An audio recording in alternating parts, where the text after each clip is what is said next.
myself Amrutha and we are from undergrad. Our first task is to make an integrated circuit and know the readings of frequency responses. Here we are given two different sets. One is of resistor 1 kilo ohm and capacitor of 100 nanofarad, and same with same capacitance. We are given resistance of 2.7 kilo ohm. So firstly, here we are going to know that the product of RNC affects how quickly it reacts to the input changes, means the circuit reacts to the input changes by influencing the frequency responses. And we are also, and it also tells about how the circuit integrates signals at different frequencies. Now we'll see how to make the integrated circuit.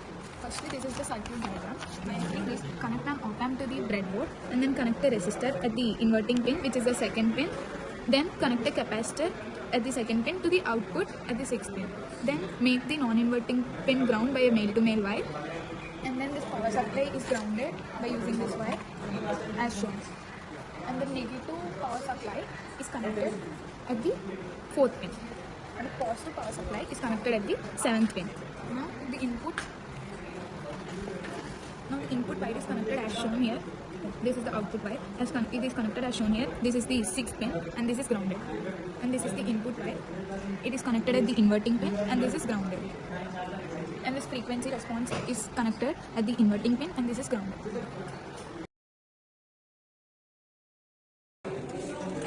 So here there I am Chinmay Pendse, and now we are going to start our experiment with the integrator circuit. So we can see that this is our main circuit. Here it is the standard integrator circuit, and we have given 1000 kilohertz output from this oscilloscope here, which will be considered as the input in the reference of the capacitor in the whole circuit. And now we have connected the output from here.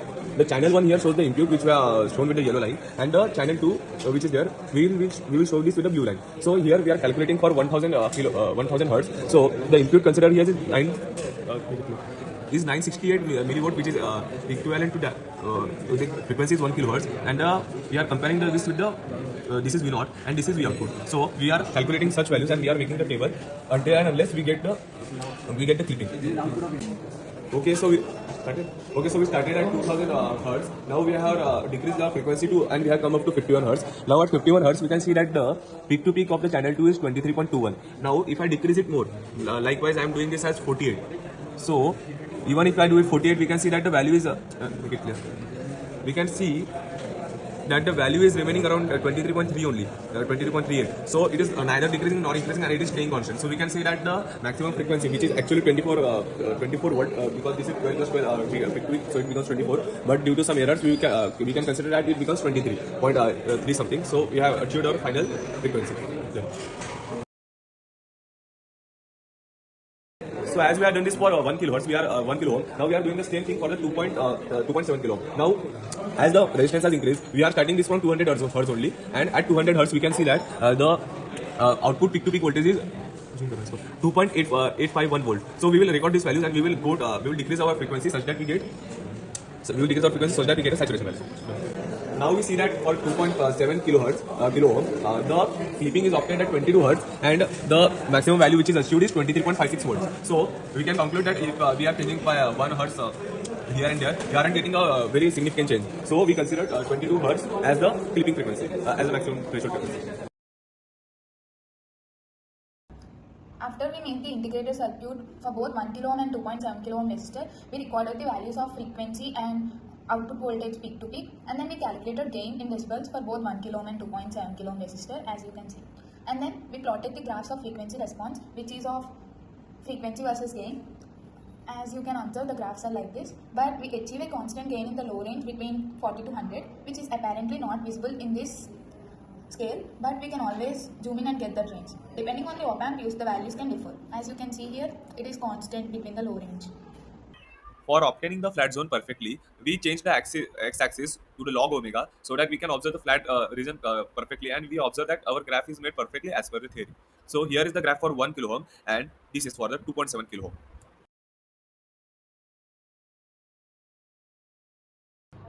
Hello everyone, myself Amrutha and we are from undergrad. Our first task is to make an integrated circuit and know the readings of frequency responses. Here we are given two different sets. One is of resistor 1 kilo ohm and capacitor of 100 nanofarad, and same with same capacitance.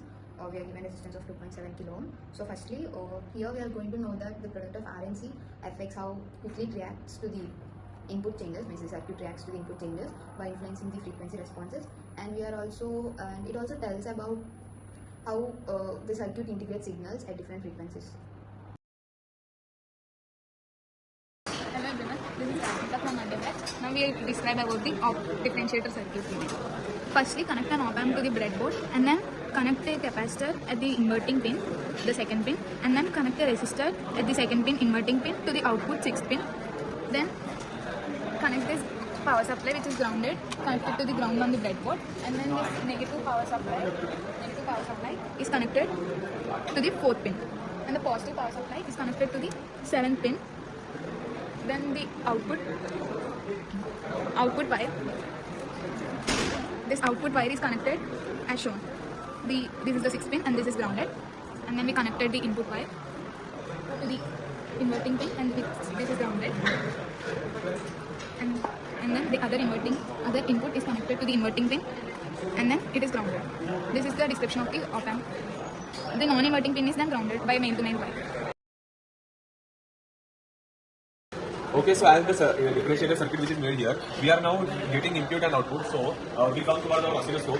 Firstly, we have given the frequency of 100 Hz here, and we have plotted the input and output accordingly on the DSO. So on the DSO, we can observe that the yellow is our input and the blue one is our output. Due to scale issues, we had to do this at the 2 volt only. Now, but we can check that the peak-to-peak voltage for the input is 1.20 volt, 1.020, while at the channel 2, which is the output, it's 640 millivolt. So, as we know that the differentiator circuit is a high-pass filter, we will now increase our frequency till we achieve a maximum.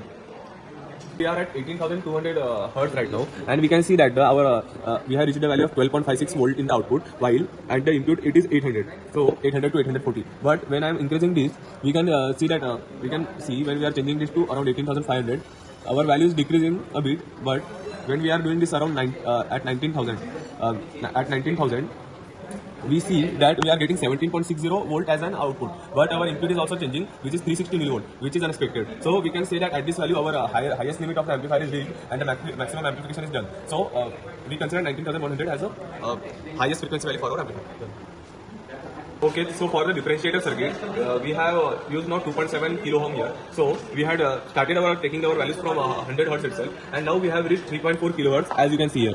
But now for 3.4 kilohertz, we can see on the oscilloscope that our peak-to-peak voltage is 1.040 volt here, and for the output is 21.400 volt millivolt. Now, if I do this 3.5, we can see that even if after changing the frequency, the output voltage is not changing, and neither the input voltage is changing. So we can say that the saturation has reached, and we have achieved the constant value. So as we have done this for 1 kilohertz, we are 1 kilo ohm. Now we are doing the same thing for the 2.7 kilo ohm. Now, as the resistance has increased, we are starting this from 200 hertz only, and at 200 hertz we can see that the output peak-to-peak voltage is 2.851 volt. So we will record these values, and we will decrease our frequency such that we get a saturation value. After we made the differentiator circuit, we recorded the values of frequency and output voltage. As we increase the frequency, the output voltage from peak to peak also increases, and then gain in decibel is also increasing for both the resistors. And then we plotted the graphs of frequency response, frequency versus gain. As you can observe, the graphs are like this. For obtaining the flat zone perfectly, we change the x-axis to the log omega so that we can observe the flat region perfectly, and we observe that our graph is made perfectly as per the theory. So here is the graph for 1 kilo ohm, and this is for the 2.7 kilo ohm. Now I'm going to show you the averaging op-amp circuit.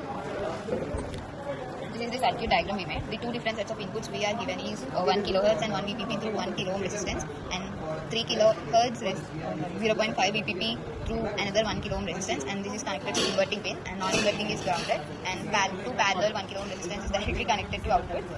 Until here we are done with inverting op-amp, which gives us inverting phase, and then we connected another op-amp to finally get the same phase output. So we connected 2.7 kilo ohm resistance through inverting pin, and non-inverting is grounded, and 2.7 kilo ohms is directly connected to the output.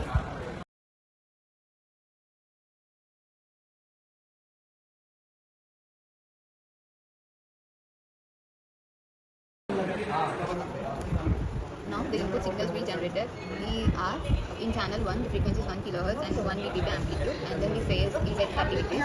Coming to channel 2, 3 kHz frequency and 0.5 VPP. The phase is set to 242 so that the both input signals are of the same phase. Now, coming to the DS4, this is one of the input signal, and this is the output signal of the average of two sine waves, and then we can see those both are in the same phase, and the phase difference here is approximately 0.